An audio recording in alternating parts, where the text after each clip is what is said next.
Hi Johnson and Turing Group, and welcome to Friday's maths lesson.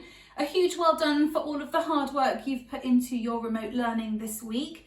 Now today we're going to spend a bit of time recapping on telling the time. Today we're going to be working with analog clocks. There are 3 hands. Can you label them correctly? So we've got one that's green here, this one here that's labelled with blue, and this one here labelled with purple.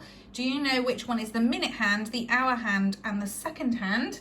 Have a go and then we'll talk through it together.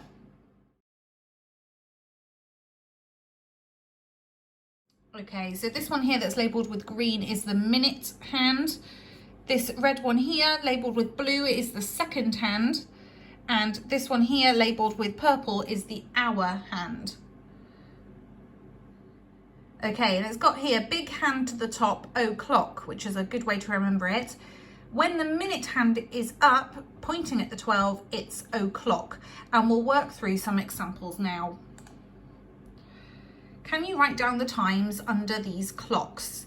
So we know that they're o'clock because the big hand is pointing up at the 12, but what time is it? Have a go, pause the video and see if you can have a go at the answers.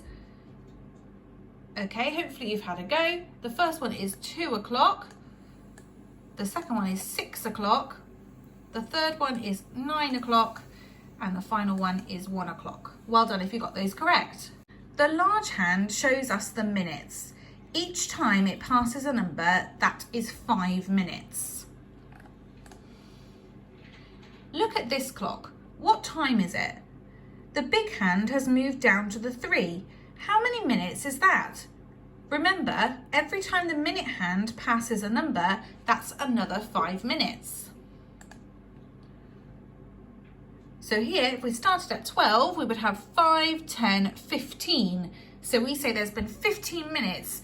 And we might also say this is quarter past the time. So in this case, it's quarter past 2. The big hand has moved down to the 2. So how many minutes is that?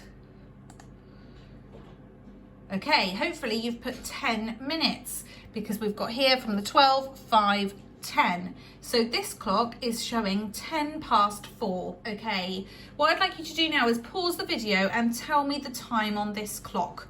So decide what hour it is, looking at that little hand, the hour hand. Use the minutes when you count in 5s, and then when you've gone past the 2, you're going to have to count in 1s using those little lines there.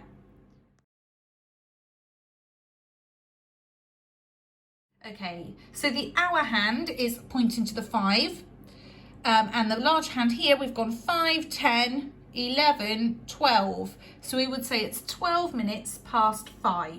Okay, let's see if you can have a go at this one now. So the same again, decide the hour, count the minutes in 5s, and then count the 1s.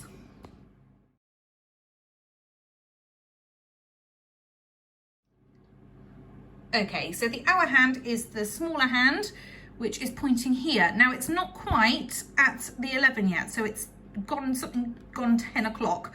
And then this hand here is the minute hand, so we're going to go 5, 10, 15, 20, 21, 22, 23, 24. So the answer is 24 minutes past 10. Okay, so your task today is to work through the worksheets. So there's one labelled for Johnson and one for Turing Group. And if you are finding this tricky, then there's a link here to Maths Frame, which you can use to help kind of work through it. And it's quite nice because it's got those different colours on the minute and the hour hand to support you. So good luck with today's learning, and have a lovely half term because this is the last one before your week off. And we will be back after that week with your daily videos for maths and English again. A huge well done for all of your hard work this term. And yeah, enjoy your week off. Bye.